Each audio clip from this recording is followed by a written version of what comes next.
Hello friends, I am पूजा श्रीवास और मैं आपके लिए 7 चैप्टर लेके आई हूँ। 6 चैप्टर तक हमारा अब तक का कंप्लीट हो चुका है। अब हमारा 7 चैप्टर चलेगा, जिस चैप्टर का नाम है दान और इसके जो लेखक हैं वो हैं सूर्यकांत त्रिपाठी निराला। आइए इसके फर्स्ट पद्यांश को समझते हैं हम फ्रेंड्स, काव्यखंड का। ओके।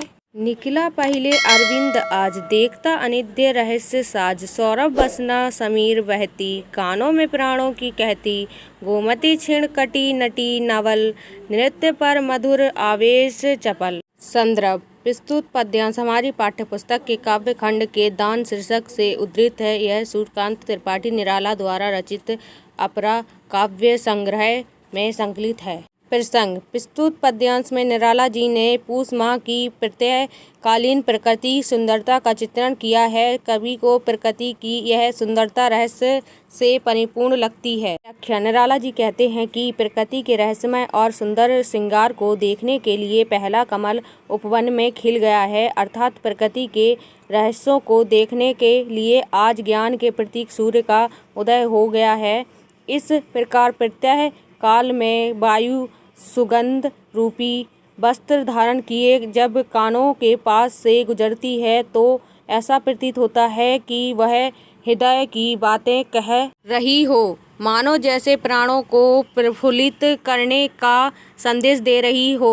तथा पास बहती गोमती नदी में कहीं कहीं पानी कम होने के कारण उसे देखकर ऐसा प्रतीत होता है कि मानो पतली कमर वाली नवयौवन से भरी कोई नर्तकी चंचलता तथा एवं उत्साह के साथ नृत्य कर रही हो। काव्यगत सौंदर्य भाषा संस्कृत निष्ठ खड़ी बोली शैली प्रतीकात्मक तथा वर्णात्मक गुण माधुर्य रस शांत तथा श्रृंगार छंद चौपाई प्रत्येक चरण में 16-16 मात्राओं वाला मात्रिक छंद शब्द शक्ति अविदा और लक्षणा। अलंकार अनुप्रास्त अलंकार सौरभ वसना निकला पहला नटी नवल में क्रमशः सा ला ना वर्ण की आवृत्ति बार बार हुई है, इसलिए यहाँ अनुप्रास्त अलंकार है। रूपक अलंकार गोमती क्षीण कटी नटी नवल में धारा रूपी पतली कमर का वर्णन किया गया है, इसलिए यहाँ रूपक अलंकार है। मानवीयकरण अलंकार सौरभ वसना और बहती में मानवीयकरण अलंकार, क्योंकि यहाँ अमान्य वस्तुओं द्वारा प्रकृति का मानवीयकरण किया गया है। ध्यान सेकंड मैं प्रत्यय पर्यटनार्थ चला, लौटा आ पुल पर खड़ा हुआ। सोचा विश्व का नियम निश्चल, जो जैसा उसको वैसा फल देती। यह प्रकृति स्वयं सद्या, सोचने को ना रहा कुछ नया।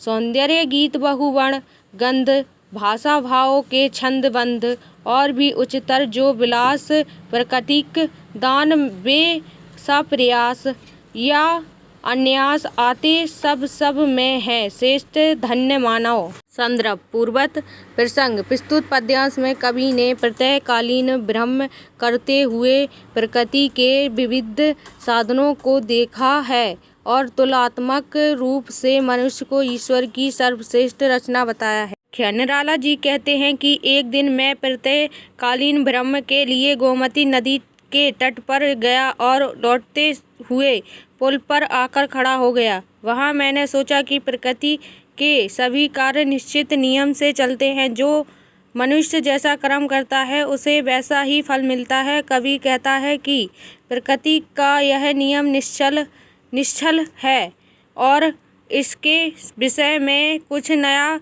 सोचने को नहीं है। निराला जी कहते हैं कि इस संसार में अनेक सुंदर चीज़ें हैं जो एक से बढ़कर एक हैं। प्रकृति ने मानव को सुंदर गीत, सुंदर शब्द, विचार, आशा, भाव और छंद आदि मन को मोहने वाले जो उपहार दिए हैं, उनसे श्रेष्ठ उपहार कोई हो ही नहीं सकता।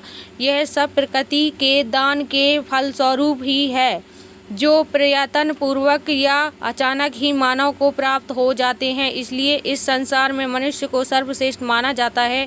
कवि निराला कहते हैं, ये मानव तुम धन्य हो, तुम प्रकृति का सर्वश्रेष्ठ उपहार हो। अर्थात कवि ने मनुष्य को ईश्वर की सर्वश्रेष्ठ रचना माना है। व्यक्तिगत सौंदर्य भाषा संस्कृत निष्ठ खड़ी बोली शैली वर्णात्मक गुण प्रसाद रस शांत छंद चौपाई प्रत्येक चरण में 16-16 मात्राओं वाला मात्रिक छंद शब्द शक्ति अभिधा। अलंकार। अनुप्रास अलंकार प्रत्यय पर्याय नाथ नियम निश्चल जो जैसा भाषा भाव अन्यास आते में क्रमशः पा ना जा भा आ वर्ण की बार बार आवृत्ति हुई है, इसलिए यहाँ अनुप्रास अलंकार है।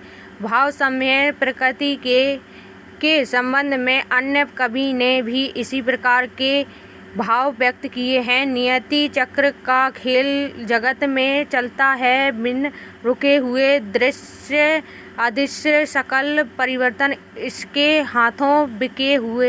थर्ड।